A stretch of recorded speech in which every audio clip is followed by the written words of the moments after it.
Perkenalkan, nama saya Rizka Kurniawati dengan NIM A1C224059. Saya dari ruang 002. Di sini saya akan menjelaskan mengenai segi 4. Segi 4 adalah poligon dengan 4 sisi, 4 sudut, dan 4 titik sudut.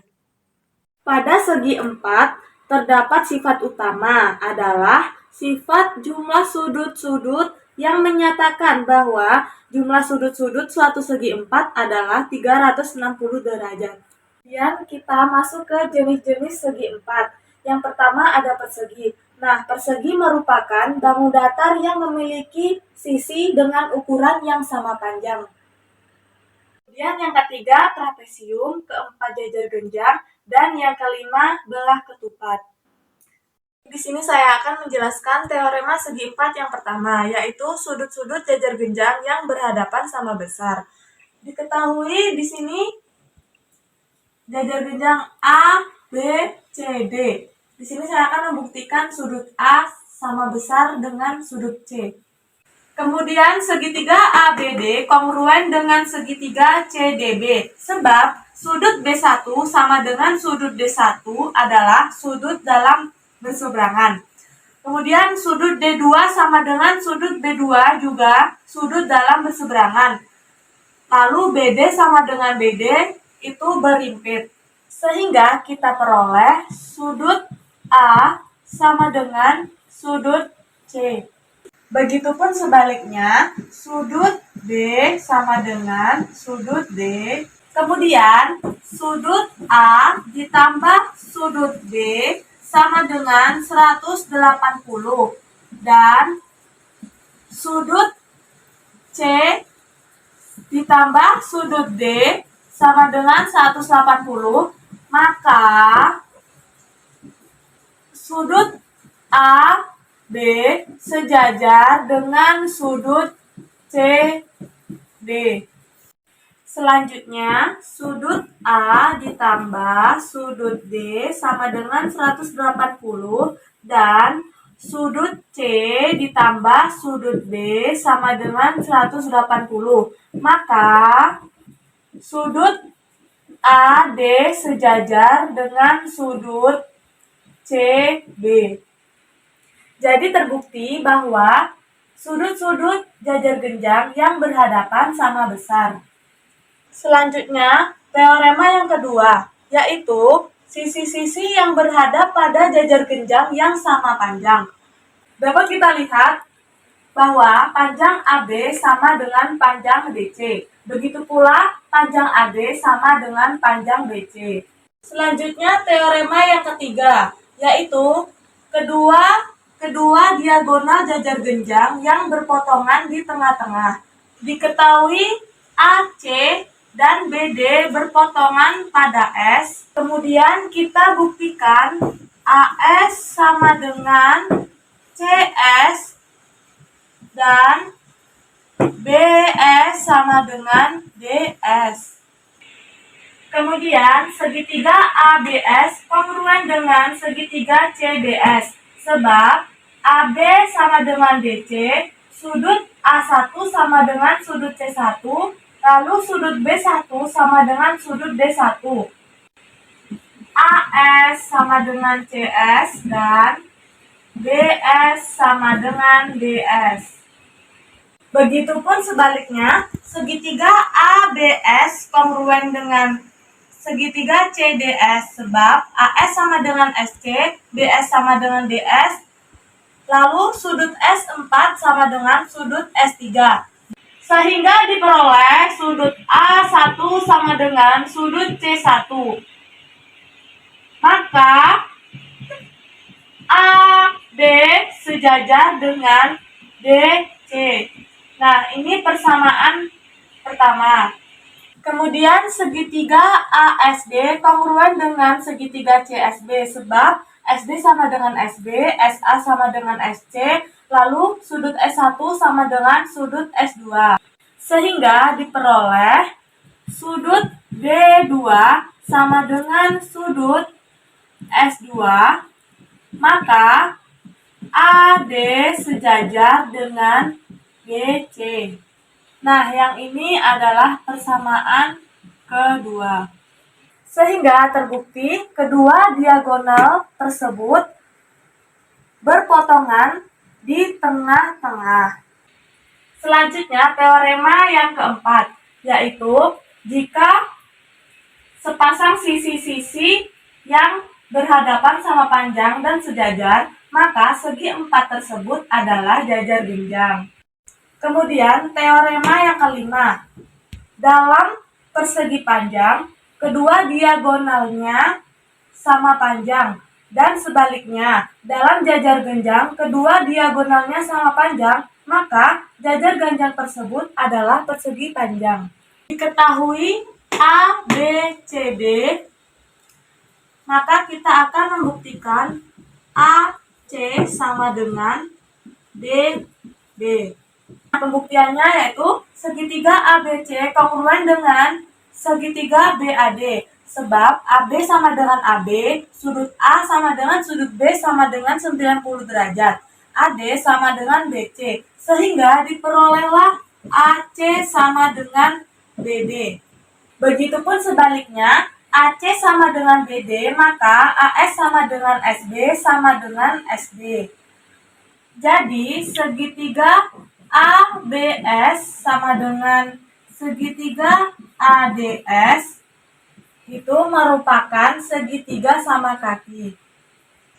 Sudut A1 sama dengan sudut B1, kemudian sudut A2 sama dengan sudut B2.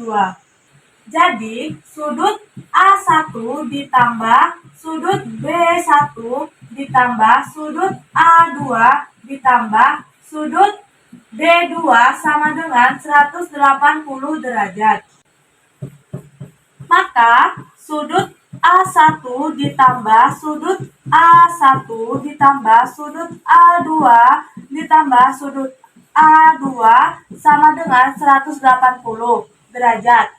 Maka 2 dalam kurung A sudut A1 ditambah sudut A2 tutup kurung sama dengan 180 derajat.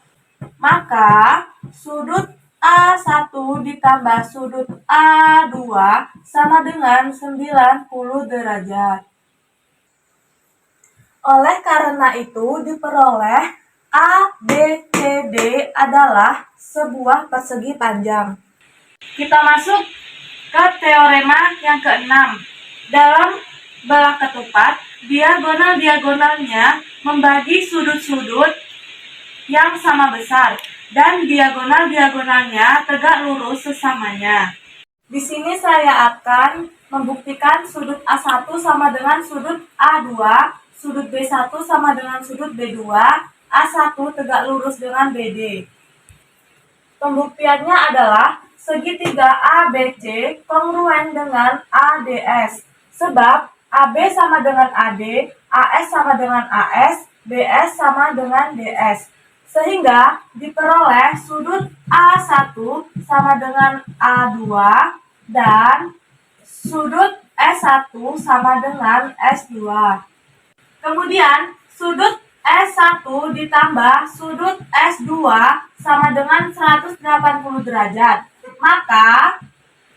Maka sudut S1 ditambah sudut S2 sama dengan 90 derajat. Sehingga diperolehlah AC tegak lurus dengan BD. Kemudian segitiga ABS kongruen dengan CBS. Kemudian segitiga ABS kongruen dengan CBS. Sebab AB sama dengan CB, SB sama dengan SB, AS sama dengan SC. Sehingga diperoleh sudut B1 sama dengan sudut B2. Jadi terbukti bahwa sudut A1 sama dengan sudut A2. Kemudian sudut B1 sama dengan sudut B2. Kemudian AC tegak lurus dengan BD. Kemudian kita masuk ke teorema yang ketujuh. Jika dalam jajar genjang dibagi dua sudut yang sama besar oleh diagonal, maka jajar genjang itu suatu belah ketupat. Di sini saya akan membuktikan bahwa A, B, C, D adalah belah ketupat.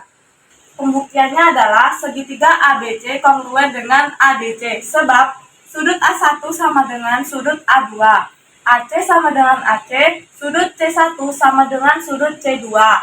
Oleh karena itu diperoleh AB tegak lurus dengan AD. Maka ABCD adalah belah ketupat, jadi terbukti. Kemudian teorema selanjutnya adalah dalam sebuah trapesium sama kaki yang sudut-sudut alasnya sama besar. Di sini saya akan membuktikan sudut A sama dengan sudut B. Nah, pembuktiannya adalah kita tarik CE sejajar dengan AD, maka AECD adalah jajar genjang. Dengan AD sama dengan EC dan AD sama dengan BC. Sehingga CE sama dengan BC, maka BCE adalah sama kaki. Kemudian sudut CEB sama dengan sudut CBE adalah sudut yang sehadapan. Sehingga diperoleh sudut CBE sama dengan sudut DAE.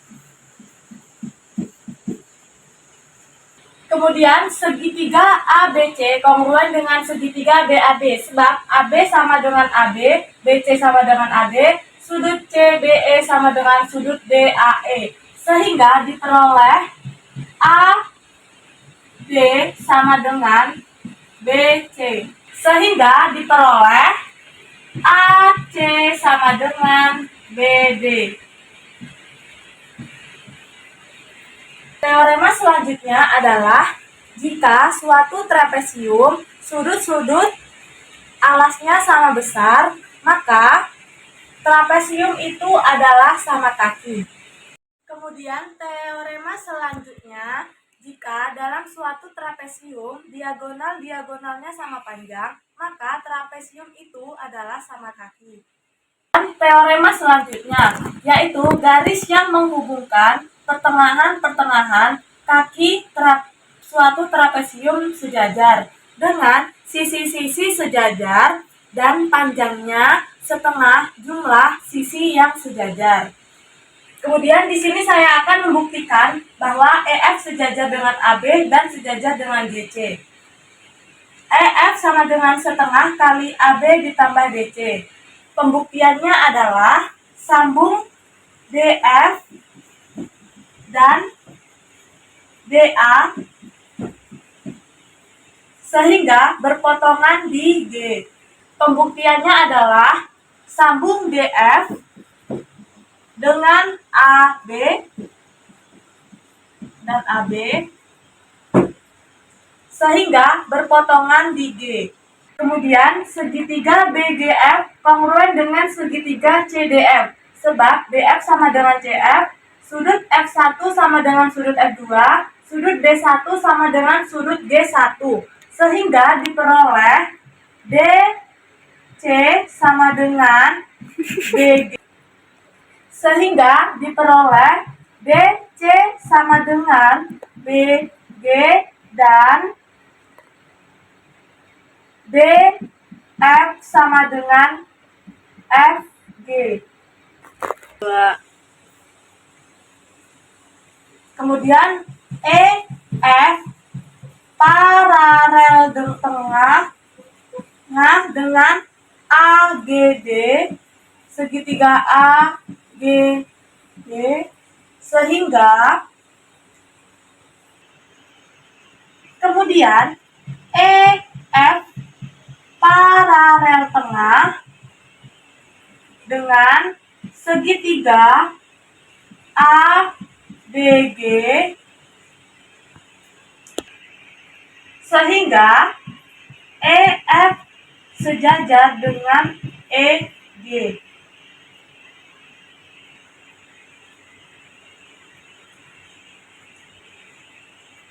Sehingga EF sejajar dengan AG. Dan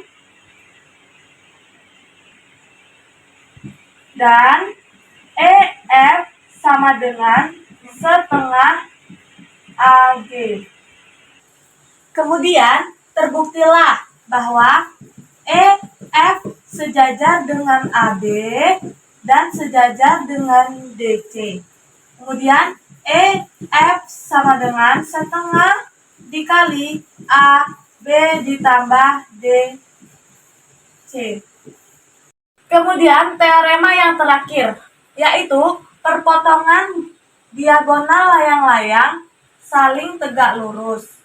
Kita masuk ke keliling dan luas segi 4. Yang pertama, persegi. Luas persegi adalah sisi kali sisi. Keliling persegi 4 kali sisi. Kemudian yang kedua ada jajar genjang. Luas jajar genjang adalah alas kali tinggi. Keliling jajar genjang adalah A tambah B tambah C tambah D atau jumlah seluruh sisinya. Kemudian yang ketiga ada belah ketupat. Luas belah ketupat sama dengan setengah kali diagonal 1 kali diagonal 2. Keliling belah ketupat adalah A tambah B tambah C tambah D atau jumlah seluruh sisinya. Kemudian keempat ada persegi panjang. Nah, luas persegi panjang adalah panjang kali lebar. Keliling persegi panjang 2 kali panjang tambah 2 kali lebar. Yang kelima ada layang-layang. Luas layang-layang adalah setengah kali diagonal 1 kali diagonal 2. Keliling layang-layang adalah A tambah B tambah C tambah D atau jumlah seluruh sisinya. Kemudian yang terakhir ada trapesium. Luas trapesium sama dengan setengah kali jumlah sisi sejajar kali tinggi. Keliling trapesium sama dengan A tambah B tambah C tambah D atau jumlah seluruh sisinya. Kemudian kita masuk ke menaksir luas bangun datar yang tak beraturan. Sebelumnya kita harus mengetahui apa itu luas bangun datar yang tak beraturan. Nah, luas bangun datar yang tak beraturan merupakan bangun-bangun datar yang tidak dapat dihitung secara langsung menggunakan rumus luas yang beraturan. Contohnya adalah luas telapak tangan dan luas daun. Kemudian kita masuk ke langkah-langkah menaksir luas bangun datar tidak beraturan. Yang pertama, salin dan gambarlah bangun tersebut pada kertas berpeta dengan memberikan garis pada bagian tepi. Kemudian, hitunglah petak yang menutupi bangun tersebut. Maka aturannya adalah jika petak yang menutupi bangun lebih dari setengahnya, maka petak tersebut dihitung 1. Berikut ilustrasi gambar bidang datar pada petak. Baik, di sini saya akan mengerjakan soal segi 4. Nah, di sini sudah saya gambar segi 4-nya. Diketahui panjang CE-nya itu 21. Di sini yang ditanya adalah keliling bangun tersebut. Dari gambar tersebut kita peroleh OA sama dengan BC, sehingga diperoleh OF itu 22 cm dikurang 40 cm, jadi 8 cm. Jadi OD juga 8 cm. Untuk OD itu 8 cm adalah segitiga siku-siku OCD. Sehingga CD kuadrat sama dengan OC kuadrat ditambah OD kuadrat. Nah, CD ini kita ketahui 17 kuadrat sama dengan OC kuadrat ditambah OD kuadratnya sudah kita ketahui yaitu 8 kuadrat. Kita dapat 17 kuadrat yaitu 289 sama dengan OC kuadrat ditambah 64. Jadi OC kuadrat sama dengan 289 dikurang 64. Jadi OC kuadrat sama dengan 225. OC sama dengan akar 225 sama dengan, jadi akar 225 adalah 15. Maka AB sama dengan 15. Kemudian kita mencari panjang DE. Sama dengan OE kuadrat ditambah OD kuadrat. DE kuadrat sama dengan OE. Kita ketahui 6 cm. 6 kuadrat ditambah OD 8 kuadrat.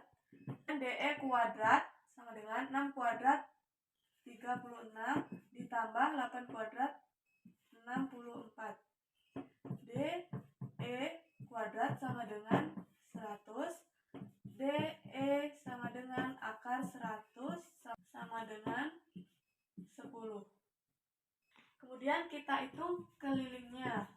AB ditambah BC ditambah CD ditambah DE ditambah EF ditambah FA.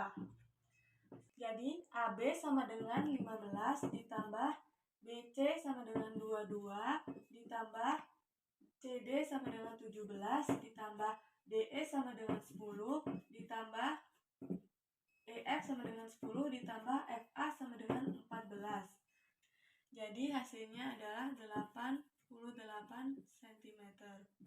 Jadi keliling bangun layang-layang dan trapesium ini adalah 88 cm. Kemudian kita masuk ke contoh soal yang kedua. Diketahui Pak Ali mempunyai kebun dengan bentuk seperti pada gambar. Kebun tersebut akan dijual dengan harga 200.000 per M kuadrat.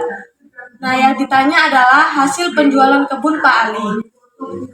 Kita peroleh A, D, E, F dengan tinggi 10 cm. AD sama dengan FE sama dengan 12 cm. AD sama AB sama dengan BD sama dengan 6 cm. Kemudian kita peroleh luas ADEF sama dengan AD kali 10. Luas ADEF sama dengan 12 kali 10 sama dengan 120 M kuadrat. Kemudian kita jumlahkan luas ADEF dengan luas BCD, yaitu 120 M kuadrat ditambah 30 M kuadrat sama dengan 150 M kuadrat. Nah, di sini untuk harganya sudah diketahui, per M-nya yaitu 200.000. Kemudian kita kalikan luas 150 dikali harganya yaitu 200.000 sama dengan 30 juta. Jadi hasil penjualan kebun Pak Ali adalah 30 juta. Itulah penjelasan materi dari saya. Jika ada kesalahan dan kekurangan, saya mohon maaf sebesar-besarnya. Wassalamualaikum warahmatullahi wabarakatuh.